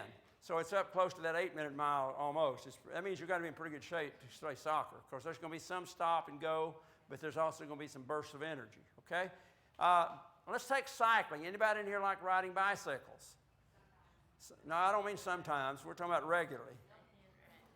Well, okay, some people, I think there's a hand in the back. What's the easy score? Remember, this is a comparison to jogging a mile. 18 minutes. Now, that does not mean going downhill. It means on level ground, okay? That you would go 18, it'd take you 18 minutes, and that'd be just a nice leisurely pace on your bicycle. What's the vigor score? 10? Okay, that's pumping those legs a little bit more. You see what we're doing? So find something there. If you don't want to do walking or, whatever else is on there, would be able, you can choose that, okay? And I think that's probably all before we move. What does this green sheet say? I can't read it. What's the green sheet? Lime green. 13 weeks. Oh, yeah, I don't know if she put a sheet in there. I think she did. It's a log where you would basically keep your record of what you're doing over 13 weeks. That's what that is. All right. Okay. Now we're going to start with nutrition. Something you hear a lot about. Keeping in mind, we're all different parts of the path of life. We're going to start with carbohydrates. Now, carbohydrates are made up of 3 chemicals: carbon, hydrogen, and oxygen. Okay, this is plant foods. This is what God made in the Garden of Eden to eat. Okay, what does it say up there that we need carbohydrates for? Energy. Number 1 source of energy, carbohydrates. Keep that in mind. Average of people out here think it's protein. Keep that in mind. Now, did I miss one to start with? Is that carbohydrates? Carbohydrate starch. What? It starts with carbohydrate. Yeah, okay. Does this one, what are the different types of carbohydrates? What does it say? I don't think that's carbohydrates. What? Yeah, right there. Yeah, I want to go to the next one. What makes up carbohydrates? Well, what we've got is sugars, starches, and fibers. Did it say that? Okay. What I want you to do, and this is something we've got to understand. Fiber is much more important than we think. And research shows that most of us don't eat it because most foods we buy, processed foods, have very little or no fiber. Why is it important? Well, I've learned this from the diabetes seminar. Now, you're going to see in a minute, there's about 5 types of sugar. We're going to take a strong look at this in a minute. Fructose is the sugar that's in fruit. God made the fruit, so how could that be bad for you? Well, here's the important thing to note, is that fiber is a necessity for breaking the sugar down get into your cells. Now, if you're diabetic or educated along that line, you probably already knew that. But the average person doesn't understand the role of fiber. So I want us to take a look. On the left-hand side, we're going to look at fiber to start with. On your left-hand side, it'll be number 4 under whatever you've got there on the left-hand side. It'll be under the sheet that we were looking at earlier. It's yellow, I believe. Yeah, it says number 4 at the top. Everybody find that? Okay. All right, what I want you to do, first of all, how much fiber do we need? We need, on the average, 20 to 35 grams. So a person says, well, what in the world is a gram? A gram, 1 gram is equal to, we're going to compare teaspoons here, okay? We're going to compare teaspoons. So what we've got is 1 teaspoon equals 4 grams, okay? So you can think about teaspoons, and we're going to look at it in a few minutes in regards to food, okay? But right now we're talking about fiber. So 20 to 35 grams. If it was 20, then how many teaspoons would that be? You know, it'd be 5 teaspoons or something like that, not a lot. So let's take a look. Now, the average person may need more than that. If you're 200, by the way, this average is kind of funny. For example, all your life you've heard, how much water do you need a day? What have you always heard? 8 glasses of water a day. Are you telling me I weigh 200 and he weighs 100 and we need the same amount of water? That doesn't even make sense, does it? Well, the World Health Organization now says that it's best to have half your body weight in ounces. So if you're 100 pounds, what is that? Half of 10 is 5. So that would mean that if the water is 10 ounces, then you need 50. That's how you get to that figure. But the problem is when we get older and we're 200 pounds, and then we say, I got to drink 10-ounce bottles of water? That's a lot of water. Remember what I told you? 75% of Americans are dehydrated at any one point. That's the reason. We take a few sips out of the water fountain. I've made it a habit on water fountains to counting how many swallows I have, because I know that if I take full swallows, that 12 is going to equal a glass of water. So at the conference office, I may be sitting there drinking, counting like 1, 2, 3, 4, and somebody will say, come along and say 20, 30, 40. They're trying to confuse me if they think I'm counting swallows. Anyway, tell me under, at the bottom there on, is it fruits on the left or vegetables? Fruits, I think. All right, now this is easy to do, folks. We need to analyze our diet. I used to do this when I was teaching. I would have the kids analyze their diet for 3 days. And don't cheat. Be honest with your body. Okay, how much fiber are you getting? All right, let's just see if you can find some foods here. All right, what do you see that's pretty high in fiber right there on the left-hand side? Something you eat. All right, blueberries. How much fiber? 3.3, and that's 1 cup, I suppose. Almost every morning, I get a handful of blueberries. I did it this morning. It's the number 1 antioxidant out there. Strawberries are number 2, okay? But Which one did you say was the highest antioxidant? blueberries are number 1 antioxidant. But we're looking at it for fiber here. We're looking for fiber here, not that. Hold it. Whoa, one at a time. Let's add it up. Blueberries, how much was it? 3 point what? Okay, now somebody said blackberries. How much are the blackberries? All right, so now you add those two and you're already up to about 9. So you're making progress. What's another 1 or 2 under fruits? All right, now I heard somebody say prunes. Don't say prunes if you never eat a prune. Say foods only. You know, that's like you're wanting people to think you're saying the right thing. You couldn't care less what you eat. But prunes, all right, somebody said it. So what's the score on prunes? 6. Okay, now you're up to 15 if you eat those 3 things. Now you're on your way to the 20 to 35 grams. See how easy it is? All right, go to vegetables over the right-hand side at the top. What's that score? Vegetables. Hello? Squash is 2.9. Squash is all right. Whoa, don't go so fast. Squash, 2.9. Now you're up to 18, probably rounded off. What's another one? Somebody else. What'd you say? Brussels sprouts. Don't say Brussels sprouts if you don't eat them. What's the score? 3.4. Now we're at 23. Now, if you only weigh about 100 pounds, that's probably all you need. What? Sweet potatoes. Oh, what's a sweet potato? 3.4. Now you get, okay, hold it. You get the idea, folks? Notice that these are all plant foods.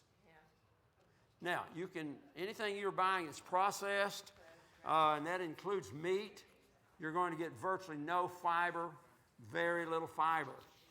And so from a diabetes standpoint and a sugar standpoint, it is critical. And we're going to look in just a few moments at this a little bit more in just a moment. Doesn't matter if it's raw or cooked.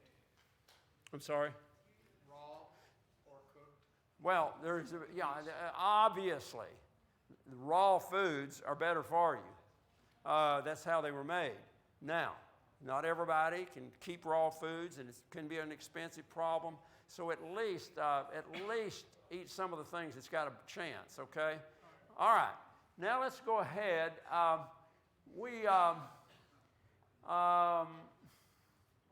think I want to move. We're going to come back to this in just a few moments. I just kind of want to quickly. Carbohydrates, though, because remember we said fiber, we also said sugar and starches. So carbohydrates is the problem, or are the problem, depending which way you're saying it, I guess, as far as type 2 diabetes is concerned. We have the pancreas. God's made it to make insulin. The insulin will break it down to glucose. Now, that means nothing to us except from an educational term, glucose, okay? And what happens, and I don't have time to go into it, and by the way, I'm glad I thought of it. When you leave, I've got a free little book that I want everybody to take. It's right here, and it is a summarization by Stephen Karen. We're going to do the Grundy program, and it'll really help you just across the board with general. And these are a great little books to give out to people, especially if you have friends or relatives that are diabetics. But now we've got so many people today, I think you can only take one. I should have brought more, but I guess I didn't have enough faith or something. And by the way, this is a good large crowd for ratio of this church. This is really outstanding. So I think that speaks well that y'all do care about what happens. We're going to talk more about this a little bit later, but right now, what I want us to do is we're going to go to this chart right here. We're going to look at foods as far as the sugar level. Now, your glucose level, if it's normal, will be right at 70, okay?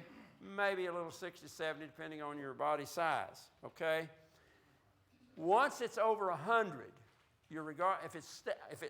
that's normal for you. Say, not talking about the fact you just ate some sugar foods and it's high. We're talking about where your normal glucose level. If it's over 100 to 129, you're regarded as pre-diabetic, and if it's over 130, you're regarded as diabetic. Okay. Again, to show you there is hope. We have a little church down the road, through the air. I guess it's a little ways. Dublin, Georgia. A little church. We have a little church, and behind it is a trailer, double-wide trailer. And they've done a diabetes program there. And they advertised in the community. And there was a guy who was going to his doctor. The doctor told him, he said, you have type 2 diabetes. There's nothing you can do about it. You're just going to have to take your insulin and live with it. Well, he didn't accept that. He saw the advertisement and went to the Reversing Diabetes program at the church. About 6 months later, he goes back, sometime later, to the doctor. Doctor says, well, there's something wrong here. We're going to have to test again. Says, this shows your glucose level is really low. He says, you're not even diabetic anymore. And he said, well, whatever you're doing, keep doing it, the doctor said. Well, it turned out that he had taken the suggestions about fiber and plant-based diet and all these kinds of changes. Well, he was so effective that a little bit later, another guy goes to the same doctor. Doctor told him that he said, you're a diabetic. What does that mean? He says, well, you're going to take insulin. But he says, I can tell you one suggestion. He said, the Seventh-day Adventist Church, if you'll go over there, they can help you lower your scores. So one day, there's a lady, just nothing's by accident, you know. She's working in a little double wide, nothing going on that day. And she heard a knock on the door. She goes to her, she said, can I help you? He said, yeah, my doctor said I'm a diabetic and y'all can help me over here. She said, well, we're going to have a seminar coming up. And sure enough, he went, and here we go with the changes. So don't let anybody tell you you cannot change. Now, the problem is, a lot of us believe we cannot change. I have a relative whose dad is a doctor, they're diabetes, and he is a diabetic, and he works in a hospital and believes you cannot reverse diabetes. He won't even listen. So if you're in that category, there's nothing I can tell you. I'm just going to show you. All right, let's take a look at some foods very quickly here, because I want to look at this from a practical standpoint so you can see how you can do better. I'm not trying to go into all the factors of why there's resistance, but it's pretty obvious that this is called, type 2 diabetes is called adult diabetes. Type 1 is called children's diabetes. Usually there's factors like the pancreas is not making the insulin, this type of thing. And that one is very difficult to improve. Sometimes a pancreas transplant may change things. But type 2 diabetes is called adult diabetes. So what happens if you continue to abuse your body? The pancreas is either going to have to do more and more insulin. The cells now are getting clogged, and some of the cells close down completely, which means now you got to have more cells, and it just becomes a snowball. But let's take a look up here. First of all, grains. On the left-hand side, what's the first thing listed up at the top? Pasta. Did you have pasta at lunch today? Yes, you did. If you had a normal serving, and usually it's a cup, then your blood sugar level would go up to what? 64. Is that bad? No, I just said it's normal. All right, but now look what normally goes with pasta on the right-hand side at the bottom. What does it say? French bread. You go to an Italian restaurant and eat tonight after sundown, and I guarantee you they're going to bring you a lot of French bread. One serving raises your blood sugar level to what? Stop preaching now. 136. Start meddling. No, I am meddling. If you don't like it, you'll have to leave, because I'm going to meddle a little bit more before I'm through. 136. If you came in here today to feel good, you may be in the wrong place. But if you start exercising, you'll feel better. Anyway, that's free advertising. That's the garlic butter you put on. Okay, well, we're talking right now. Follow me, folks. Combine these two. When you get through eating, what is your blood sugar level? At about 200. Can your body handle it? Yes. But I want to know how many men in here are going to eat 1 cup of pasta. They're probably going to eat 2 or 3. I'm not going to go in there in a little dinky bit. Normally, if I'm going to a restaurant, I'd want a big lot of it, okay? And I want 2 or 3 pieces of French bread, so you can see how easy it is. Now, if you do this every meal, now you can begin to see. But let's just move on. Do you see anything like potatoes or rice or anything up there? What? Oh, what kind of rice is it? White rice. What's the score? 183, 126. All right, I've been in Nicaragua. I've been in Philippines. I've been in India. I have been in Puerto Rico. Staple food in all these countries, white rice. I've had so much rice in these countries I never even want to eat anymore. And if you watch me in line today, I don't think I got any. Now, how many people are going to eat one little bit of cup of white rice? I guarantee you, not women, but the men are going to eat at least 2 cups. Now, what would be better up there as an alternative on the left-hand side for rice? Oh, what's the score? 79, which would be better for you from a sugar standpoint. Obviously, and it's got some other advantages too. Okay? All right, let's go to the next category. All right, cereals. I promise you, you go down the aisle of a grocery store, learn to read ingredients. You look on the back, and it may say, it's supposed to say number one thing, whatever the most is. It may say sugar. It may also say corn syrup. It may also say fructose. It may say maltose. Now, these are different kinds of sugars, and I don't know why they're not required, and I understand they're trying to get them to have the total, because sugar is sugar. Okay, white sugar is what we usually say is sucrose. All right, what's up here on the wall? What I was going to say, you go down the aisle store. I don't care if it's Wheaties, grape nuts, or whatever it is. Almost every one of them will say that they've got at least 10 grams of sugar, and that's for one little serving. Okay, all right, what's the left-hand side? Up at the top. I can't hear you. Are we on cereal?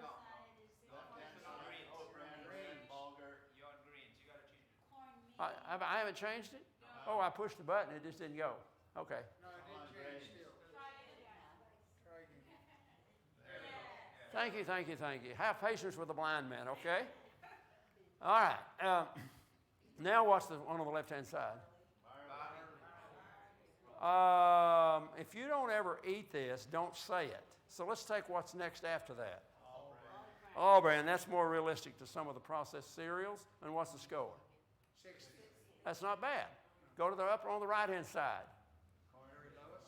And what's that one? Cornflakes and rice Chex. Okay, so you're seeing there, that's more accurate. What's the score? 27. Okay, so now you're seeing, and if you have 2 or 3, now think about it. We're going to show you in a minute with some other things. You're having sugar at breakfast, cereals, and you're having this, you're having that, and it's adding up. Okay. Let's go quickly to the next category. What's this one? Fruits. Fruit. Here's the fructose. What's the lowest one up there? Cherries. 31, 32, 33. What's the highest? May fool you.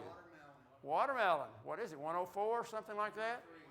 Now, folks, again, I don't know of any man, I don't know about women, that's going to eat one little slice of watermelon. I've had one serving of watermelon all summer, and I ate probably half the watermelon.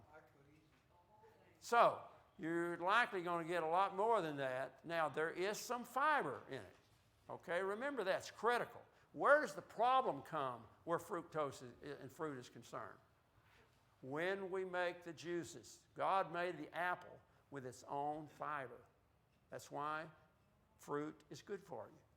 But you squeeze that out and make apple juice, you now have no fiber in that glass. And diabetes or diabetics or pre-diabetics, you probably already know that. But again, it's an important factor in regard to fiber. All right, let's see over on the right-hand side real quick. Watermelon, 104. Okay, let's go into the next category. Legumes and vegetables. All right, the simplest on the left is? Peanuts. I eat a lot of nuts. Matter of fact, I lost from 190 to about 160 pounds the last 2 or 3 years just with a variety of nuts in the morning along with my blueberries. That's just a suggestion, but make sure it's a variety. But what else do you see up here? What about, we had rice. What about potatoes? See any potatoes up there? Sweet potatoes. No, don't say that first. What's the highest potato up there? Right inside.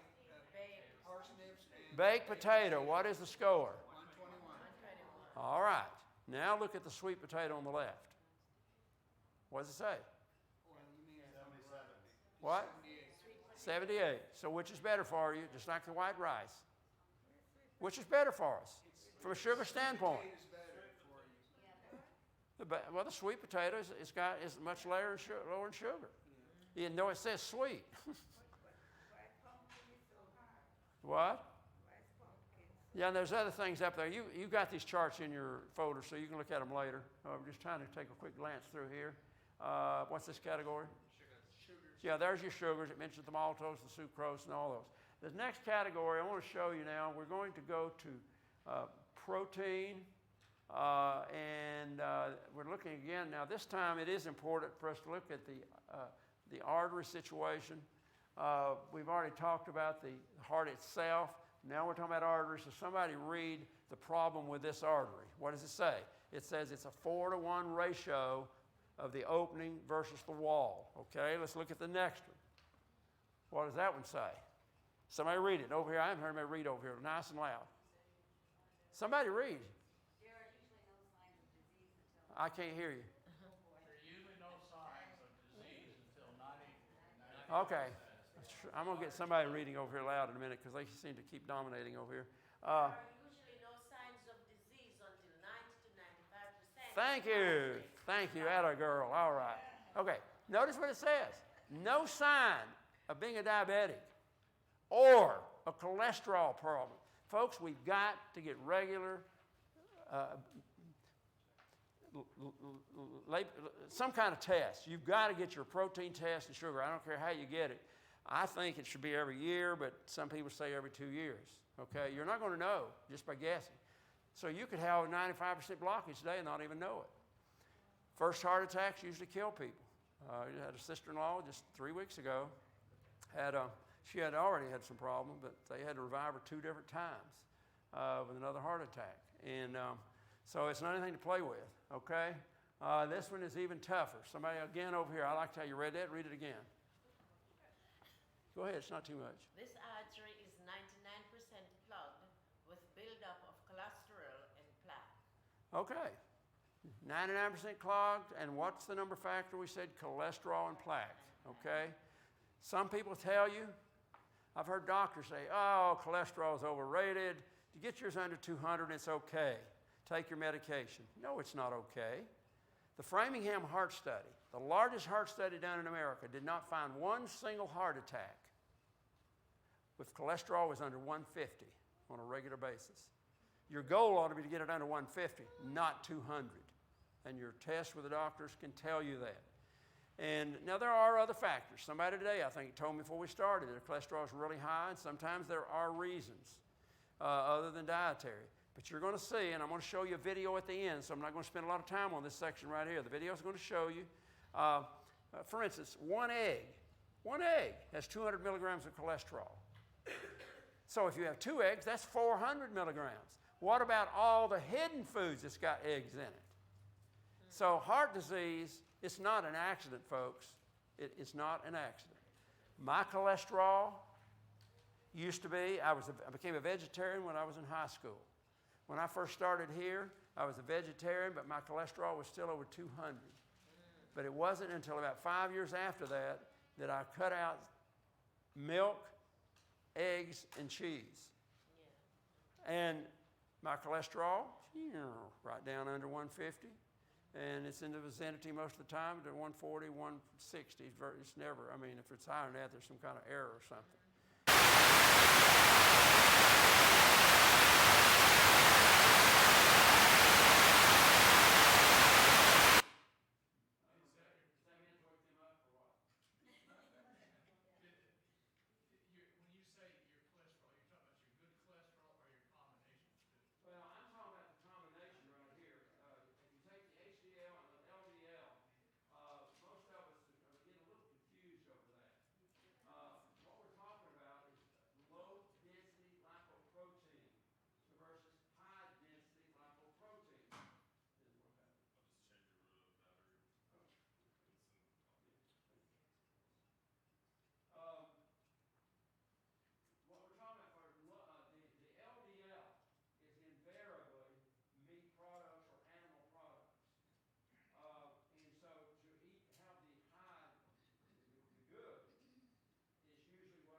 To have strong cellular walls. That's how God made it. And where do we get the good cholesterol? There's virtually no cholesterol in plant foods. But by eating plant foods, God has made it so that it keeps in balance the good cholesterol. Now, the bad comes from the eating of animal products, and you're going to see that in a few minutes on the video, the video that we're going to show. And so we're talking about the total cholesterol right here. Some people say, oh, that's out, so this doesn't count. I just said the Framingham Heart Study showed that the total should be under 150. And doctors say take 200 and take your medication, and that's what a lot of people do. This test is I referred to it earlier. Remember at Harvard Medical School, remember what we said about exercise, opening up, giving you 3 times the amount of energy for heartbeat. Remember that? I said this earlier? Okay. They also showed that if you walk 30 minutes after a meal, you'll bring the sugar level right back where it was before you ate, or actually lower. So that's an important factor, is exercise in regard to the sugar level. A lot of times we do it after lunch, but I doubt we do it after breakfast and that type of thing. So you need to keep that in mind as far as the sugar level you're eating. All right. What we're going to do at this, there's one more I need to show you. There's no need to spend any more time on protein, except that you need, depending on your body size, usually we talk about 40 to 54 grams a day. We're getting triple that in the American diets, 150 grams of protein a day. And you're going to find out in the video in a little while, your body doesn't store protein. And you're going to see something else, and I bypassed it probably when we started here on protein. No, it should have been that one I just had. Does this tell you it switches down to amino acids? It does it? Yes. Okay, at the bottom, look at why we need protein. Somebody read that. Somebody over here again on this side. Somebody at the back, yell and tell us, why do we need protein? I don't just think you can read that far. Building blocks for hormones, enzymes. Okay, whoa, let's go a little slower. Hormones, is that going to affect how you feel? Yes. Enzymes going to affect how you fight germs and things? What's the next one? Structural components of hard parts of the body. Hard parts of your body, Such teeth, as bones, hair, okay. fingernails, Now, hair. do you see anything up there that says it helps with your energy factor? Unfortunately, we have coaches out here that will tell you that you've got to have protein and even drink large amounts of protein, and it'll not only it'll help you build strong muscles. Did that say anything about muscles? See, we have a lot. What? And muscle tissue. A little bit of muscle tissue, correct, but not 5 days of worth in one day. 40 to 54 grams. That's the deal. All right, very quickly, another category that goes along with this problem, and I'm just going to move quickly to it, are fats. We have 2 kinds of fats. Saturated fats, we need about 15 grams a day. That's not much. We get unsaturated fats, we're getting a lot more than we should, 40 to 50 to 64 grams a day. In plant foods, we're getting triple the amount of fats. No wonder we have heart disease. Triple protein with a cholesterol. Now let me come back to a silly illustration that I use all the time. Since your body makes cholesterol, so does each animal. So let's say that you killed ate a buzzard that flies around. Well, you're going to get the cholesterol of the buzzard plus your own. But you didn't know the buzzard had just eaten a snake out here in the road. So now you've got the snake's cholesterol, the snake just eating a dead rabbit or something. So that's an exaggeration, but it's really how it adds up, okay? So on the fats, I can just show you probably 2 things. Well, maybe I can't. Somebody handed it to me earlier and asked me what it was. Okay. Kirk, where are the barrels? The barrels we took everything out of. While I'm talking, can you look in there and see if there's a little bottle in there? It's red. What we're going to do, I was going to show them the sheet that shows the difference between 150 milligrams of fat, which is what you need a day. The average Americans are getting 450 grams. Not this one. No, but that's one on cholesterol. Yeah. This is a day's worth of fat right here in the American diet. Doesn't look like much. Now, this should be clear up here. That's your blood. It's not clear, and if you shake it up, you see kind of stuff in there. That's a result of high triglycerides in your diet, all right? You can pass around if you want to look at it, whatever. Now, Kirk, you're up here, so what I want you to do is help me. We're going to, no, they've seen that one. All right, what we're going to do is 2 things.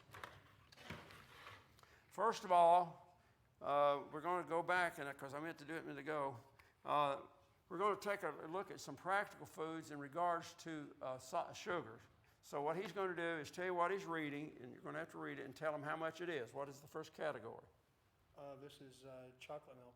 Okay, how much sugar in chocolate milk? There's 24 grams, Okay, now, which is 6 teaspoons. okay, let me help you. The American Diabetes Association recommends, you can get this yourself, for 3-year-old children under, no more than, I'm sorry, for children under 6, 3 grams of sugar, 3 teaspoons of sugar a day. 3 teaspoons. This is 6. Oh, well, just a minute, don't. Okay, if you're over 6 to 18 years of age, they recommend no more than 6 to 9 teaspoons of sugar a day. Okay? Adults should have no more than 32 grams, or you divide 4 into that, and that's it. You keep pointing. We're going to point that out in just a moment. So my point is, how much are we getting over? Let me just show you now. All right. This is a cup of chocolate milk. And how much That's is it? one serving you get at lunchtime at school cafeteria. So how much sugar do they get? How many teaspoons? They get 6 teaspoons. Okay, And write they that only down. need 3. They only need 3. Well, it depends on their age, remember. Now, my granddaughter is 8, be 9 shortly, but a year or two ago when she was only 7, she says her dad's a diabetic, and so I'm careful. We explained to her some things. And I said, Aaliyah, you should only get 6 teaspoons of sugar a day. She said, what's that? And I said, well, you know what a teaspoon is? And I said, yeah. And I said, well, let's just look at some of the foods you might eat. So one day she says, Papa, can I have this? And I said, well, how much sugar is in it? She says, 4 teaspoons. I said, have you had any other sugar today? She said, no. I said, well, I guess that's okay. One day she's riding to Sabbath school, and her mother had given her some fruit juice. And she heard her in the back seat talking herself. Said, this has got 6 teaspoons of sugar. That means I can't have any more today. 1 box. So if a child can read that, so as we as adults. Okay, let's look at some of the high ones real quick here. So here's cola drinks. Okay. 40 grams is 9 teaspoons. 9. Okay, remember, those are the limits. That's for 12-ounce can. And for kids, that's well over the limit already. And by the way, the average kids drink 20 ounces a day. What do you like? What's this one? That's a juice box you were talking Okay, about. read it. Okay, this one will fool you right here. Applesauce. Sweetened. Sweetened applesauce, 1 cup, 42 grams gives you 10 teaspoons. That's over what you're supposed to have as a whole day. 32 grams, we set a limit for adults, and that depends on your body size. If you're lighter, then that's going to be less. Here's one we like at fellowship meal. Is a chocolate cake with frosting. Okay, go ahead. It says one piece. 1 piece. Slice, 14 teaspoons. 14 teaspoons.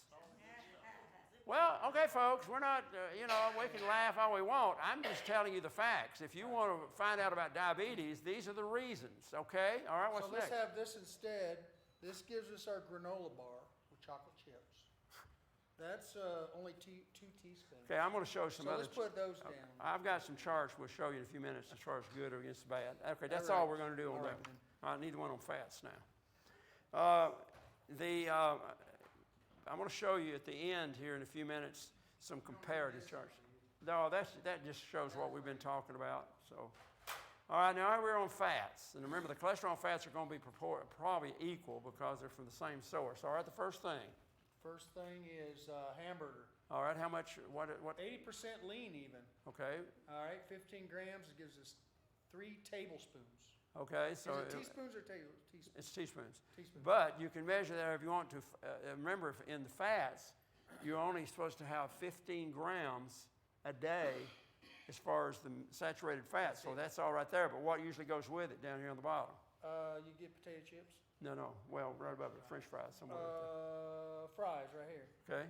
25 grams, 5 teaspoons. Okay. So now what normally goes together? Yeah, you got Hamburger, Super French sa- fries. and That super totals. That totals what? That gives us 8 altogether, 5 and 3. We're going grams this time. Well, it's 15 plus 25 grams. Yeah, it's 40. You're up to 40 grams already of fat. And how many people eat that? By the way, that French fries We is usually a get the fries medium. with it. It's a meal. Yeah. Well, the medium fries, and if it's even more, and how many people are going to eat 2 hamburgers? Well, I was going to eat 1, I'd eat 2. Right. Okay, let's pick something else real quick. Breakfast foods, right down here somewhere. Egg and cheese biscuit. Popcorn's nothing. Well, don't, you're not helping me here. All right. Egg and cheese biscuits. Bacon and eggs and Yeah. cheese biscuit, 24 grams, 5 teaspoons.